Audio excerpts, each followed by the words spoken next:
సునాదస్వరము జనవరి 11. నేను యెహోవాను, సర్వశరీరులకు దేవుడను, నాకు అసాధ్యమైనదేదైనా నుండునా.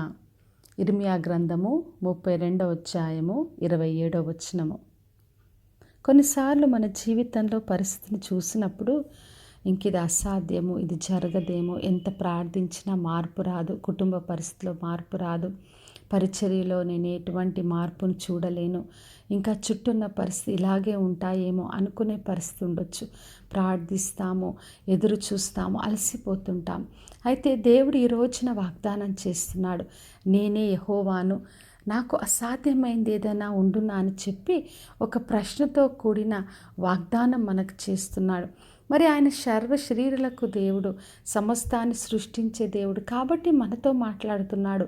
నాకు అసాధ్యమైంది ఏదీ లేదు, నేను సమస్తాన్ని కూడా సాధ్యపరిచే దేవుడినని చెప్తున్నాడు. మరి ఆదికాండం 18వ అధ్యాయంలో మనం చదివినప్పుడు దేవుడు అబ్రహాము సారాతో వాగ్దానం చేసి సంతానం ఇస్తానని చెప్పినప్పుడు వారు నమ్మలేని స్థితిలో ఉన్నారు. మరి సారా తనలో తాను నవ్వుకున్నది. మరి మేము ముసలి వాళ్ళమైనాము, మాకు సంతానం ఎక్కడ జరుగుతుంది, ఎలా పొందుకుంటాం అనుకున్నారు. కానీ యెహోవా చెప్పాడు, నాకు అసాధ్యమైంది ఏదైనా ఉన్నదా అని చెప్పి నిర్ణయ కాలంలో తప్పక జరుగుతుందని తను వాగ్దానం చేసినట్టుగా వారికి సంతానాన్ని అనుగ్రహించాడు. మరి దేవుడు తను ఏ వాగ్దానం చేసినా ఆయనకు అసాధ్యమైంది లేదు. సమస్తాన్ని ఆయన మనకు అనుగ్రహించే దేవుడు. మరి లూకా సువార్త 1వ అధ్యాయంలో మనం చదివినప్పుడు మరి కన్య మరియ దగ్గరికి దూత వచ్చి యేసుక్రీస్తు గురించి బయలుపరిచినప్పుడు మరి మరియ అనుకుంది, నేను పురుషుణ్ణి ఎరగని దాన్ని, ఇది ఎలా జరుగుతుంది అని చెప్పినప్పుడు పరిశుద్ధాత్మ వల్ల పొందుకుంటావని చెప్పి మరి ఆమెను బలపరిచి తర్వాత దేవుడు వాగ్దానం చెప్పినట్టుగా మరి యేసుక్రీస్తుని ఈ లోకంలోకి పంపించాడు.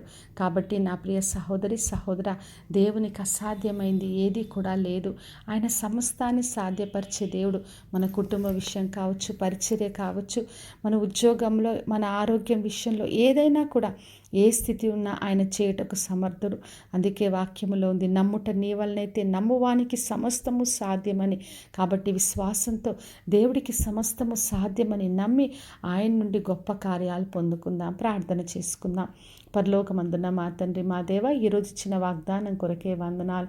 అవును ప్రభువా, మీకు అసాధ్యమైంది ఏది కూడా లేదు. మరి అన్ని విషయాలు నమ్మగలుగుటకు, మీ నుండి గొప్ప కార్యాలు పొందుకునే కృపను మాకందరికి అనుగ్రహించమని యేసు నామములో అడిగి వేడుకొంచున్నాను తండ్రి, ఆమెన్. ఈ శుభవచనము వినిచిన ప్రతి ఒక్కరి జీవితంలో నెరవేర్చబడునుగాక. నేను మీ ప్రియ సహోదరి మంజులా చరణ్.